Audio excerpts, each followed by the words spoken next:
Дараагийн мэдээлэл. Улсын хурал дахь Монгол Ардын намын бүлгийн хурлын үеэр хүндсэн гол сэдв нь татврын шинжилэл болоод төсвийн орлого бүрдэлтийн асуудал байлаа.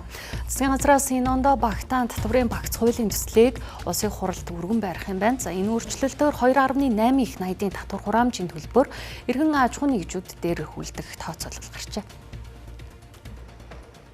Засгийн газраас эдийн засгийн эрхлэлийн тухай хуулийг өргөн бариад байгаа бол үргэлжлүүлэн энэ 7 хоногт татврын багц хуулийн төслийг өргөн барихад төлөвлөжээ. За энэ өөрчлөлтөөр аж ахуйн нэгжийн орлогын албан татвар, нэмэн үртгийн албан татвар, хувь хүний орлогын албан татвар зэрэг 30 татврын төрлүүдээс 9-с 10 татвар дээр нь томоохон өөрчлөлт орж 20 гаруй журмыг шинжлэх юм байна.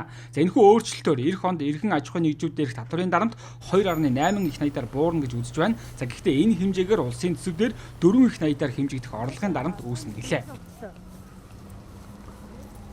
За тухайлбал хувь хүний орлогын албан татвар одоо нэг их найд орчим одоо чөлөөлөгдөж иргэдийн гар дээр үлднэ гэсэн үг. За энэ маань бол одоо орон нутгийн татврын орлого гол орлого байдаг. За ингээд энэ хэмжээгээр чөлөөлөгдчихөөр за тэр хэмжээгээр улсын төсвүүдээр орон нутг руу одоо татаас өгөх ийм одоо нэмэлт ачаал ирнэ гэсэн үг.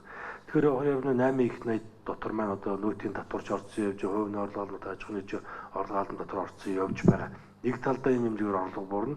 За нөгөө талдаа орон нутагт ийм хэмжээний одоо татаас очно гэхээр төсвөдөр үзүүлэх нөлөөлөл нь бол 2.8-аар тогтохгүй 4 гаруй одоо их найт төгрөгийн ийм тооцоололууд бол эх жилүүдэд тухайн жилүүдийнхаа төсөвт одоо шингэж орно гэсэн үг. За татврын шинжилгээр үүсэх төсвийн зорилгыг төрийн өмчт компаниудын хувьчлал болоод зардлын таналтаас нөхнө гэж давхар тооцоолж байна.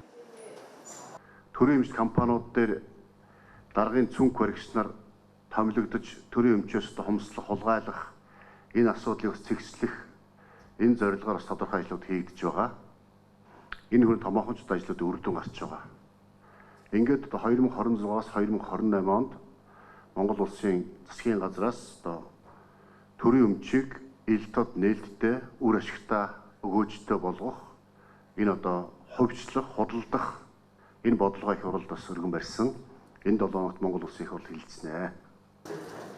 За нийтдээ 102 төрийн өмчт компани 30%-ийг нь хувьчлалт хамруулахаар төлөвлөд байгаа юм байна. За дараагийн онцлог асуудал бол төсвийн нөхцөл байдал. Тэгвэл 2026 оны 1 болон 2 дугаар үеэрэлд төсвийн орлого бүрдэхгүй байх хүндхэн нөхцөл байдалтай өгтөн гэдгийг онцоллоо. За өнөөдрийн төвшин төрийнсэн хооцсон зүйл байхгүй. Одоогийн байдлаар 1.5 их найдын үлдэгдэлтэй байгааг сангасад онцоллоо. Гэхдээ оны төгсгөлд зардлынхаа хэмжээг хэтрүүлэхгүй тулд шилжүүлгүүдийг эренбэлж эхэлсэн байна. Үүнээс болоод тодорхой салбаруудад төсвийн санхүүжилтүүд зогсон байдалд ороод байгаа юм байна. За эх 7 хоног гэхэд энэхүү асуудлыг хэвийн байдалд оруулна гэж тайлбарлалаа.